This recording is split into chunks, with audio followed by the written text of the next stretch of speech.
welcome to another episode of A Salt and Buttery with Intent to Satisfy. Anyway, today we are going to make chicken and pork chow mein. We're going to use some of the oven barbecued Chinese pork that we made before. You can find the recipe a little bit earlier. But the first step for this is making the noodles. Now, I've run into some issues with noodles because no one told me noodles like to swim, okay? Which means they like a lot of space and a lot of water. So you need to use a pot larger than you would think you need to use. Otherwise, you end up getting that nasty clumping issue. And you add a little bit of salt to the water. It helps it boil faster. And then, as you can see here, these noodles have plenty of room to swim. That is what noodles like. It helps keep them from clumping together, and you get a better result at the end. So, I'm going to go ahead and pause this video now, but we'll be back to it. And once the noodles are cooked, but I just wanted to show you that trick. And another trick that some people like to try to do is they add oil to the water. That doesn't do any good. The trick with the oil is you wait until the noodles are cooked, and then after you've strained them and cooled them off, then you toss them with a little bit of oil to keep the noodles from sticking together. Because otherwise the oil just sits on top of the water and it doesn't do any good. Okay, just a couple quick tips to make your life a lot easier. I wish someone had told me some of this stuff a long time ago. So, thank you, and I will be right back. Okay, now that we have the noodles cooked and tossed with a little bit of oil, we're going to start on the next steps for chicken and pork chow mein. Now, some alternatives are you can do this with the oven barbecued pork, which I'm doing. You can do it with regular pork, or you can do it strictly with chicken if that is your preference. It all will taste good. I've had good results all the way around with all of these different options. So now what I'm doing is I'm heating up the oil in the pan. Then I'm going to add a little bit of ginger.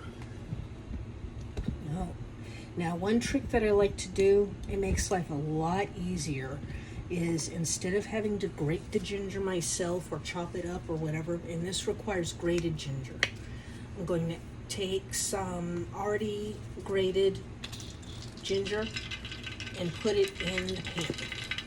Okay. Once again, I will have proportions there for you. You can adjust things as you prefer. Now that we have the ginger started, okay, see, dissolves really easy, gets going really good.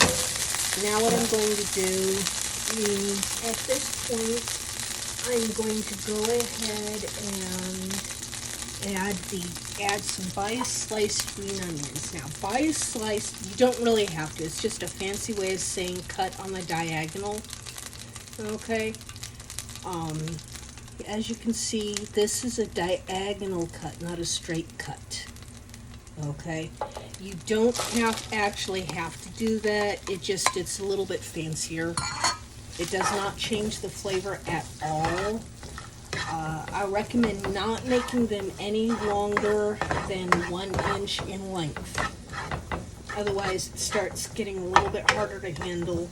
And you want this to be in smaller pieces so it's scattered throughout the meal. So you get a little bit with every bite instead of one bite totally green onion, one bite without. That's going to change the flavors. Now, at this point, I stir fry these for 1 minute. Okay.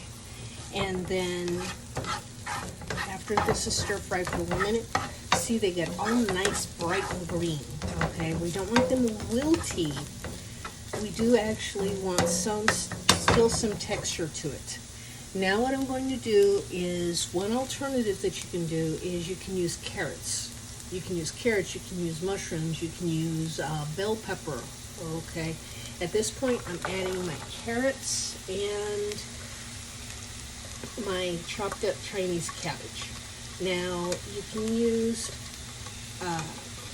Bok Choy for this if you prefer. I'm using a Napa Cabbage.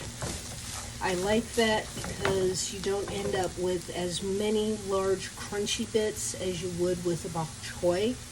And take a note how pale this cabbage is in flavor. What that means is that's going to be a milder or pale in color.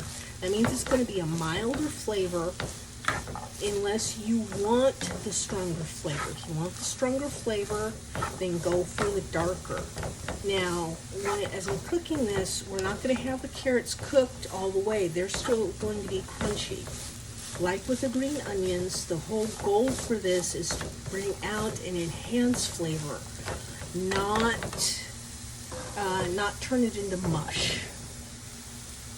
So turning it into mush is easier, but it's not as tasty, it's not as pleasant to eat. What we're looking for with this is a combination of textures and flavors that's pleasing overall. Okay, now what we're going to do is after this is cooked, we're going to be removing this from the pan and we're going to start cooking the chicken. And I know it seems like more work, but yes, we really do cook the things separately. Now we're adding a little bit more oil to the pan. Technically, you can get away with using no oil or just a bare minimum amount because this is a non-stick pan. Once again, the rules with non-stick are you use Teflon unless you want to ruin it. Now, because I've got a nice large pan here, I can cook all my chicken together. I don't have to separate it. If I was using a wok, which is a specialized cooking tool and not really necessary unless that's what you really want, I would have to do this in portions because the wok has a smaller cooking surface on the inside. And it goes up the sides really well, but the heat doesn't distribute quite the same way. I'm cheating. Okay, I'm doing this as easy as possible. We're still having to cook everything separately, and that allows us to have a variety of tastes and textures in this meal. Instead of it all being one conglomerate altogether, we're doing it this way. Cooking the things separately gives us definitely a different result, which is what we're looking for with this kind of meal.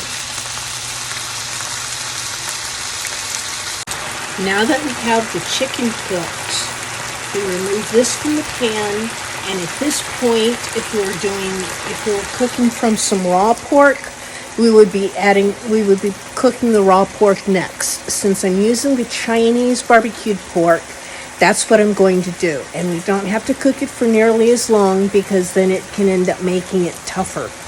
So it just cooks for like a minute or two because we've chopped it up so it's small pieces, basically just heat it up in the pan. So let's remove the chicken from the pan.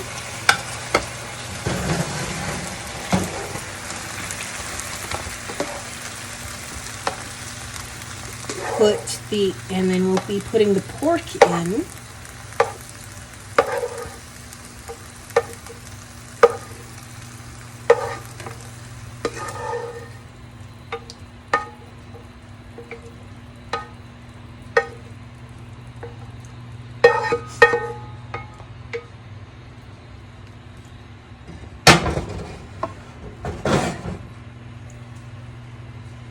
See? Chopped up oven barbecued pork goes into the pan. Okay? Just long enough basically to heat it through.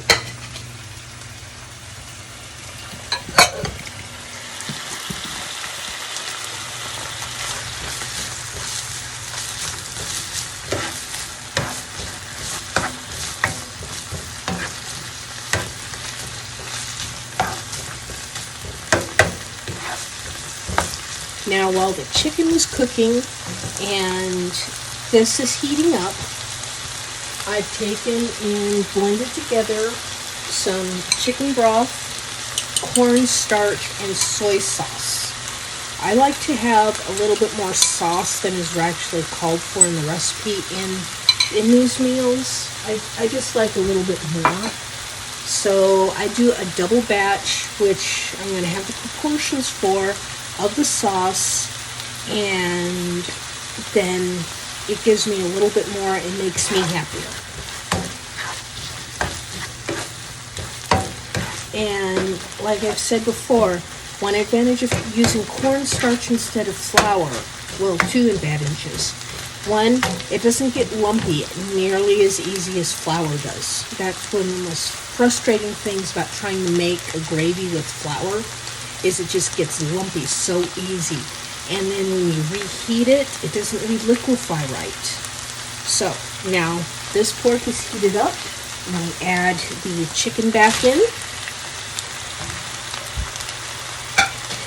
And because the cornstarch has a tendency to settle, we need to stir this around to make sure that the cornstarch is all mixed in with the chicken broth and the soy sauce.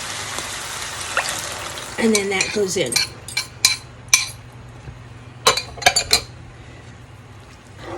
Now, we're going to take a little bit and let this thicken up. And as you can see right now, it's really runny.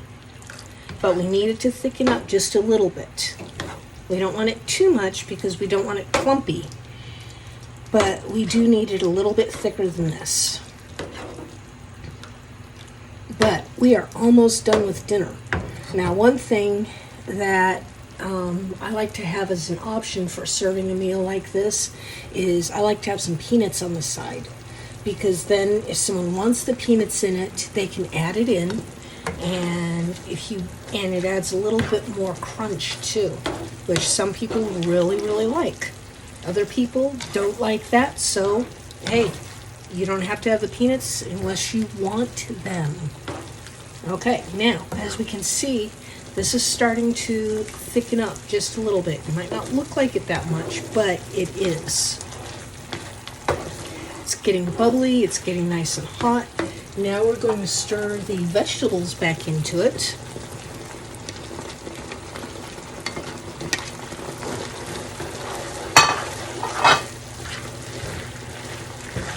And the heat can be turned off.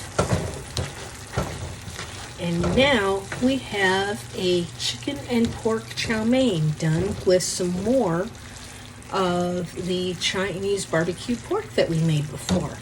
See? This is so good. It is. It is so good. Well.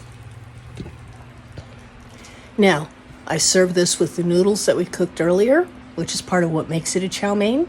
If you don't want to use noodles, you can serve it over a rice. Okay? And I don't know what you couldn't serve this over if you really wanted to. You know?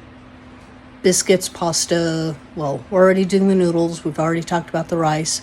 Hey, let me know what you think. Let me know what you've tried. And if you need any help with something, send me a comment and I will see what I can do to help. Okay? Thank you and have a great day. And this was another episode of A Salt and Buttery with Intent to Satisfy. Thank you.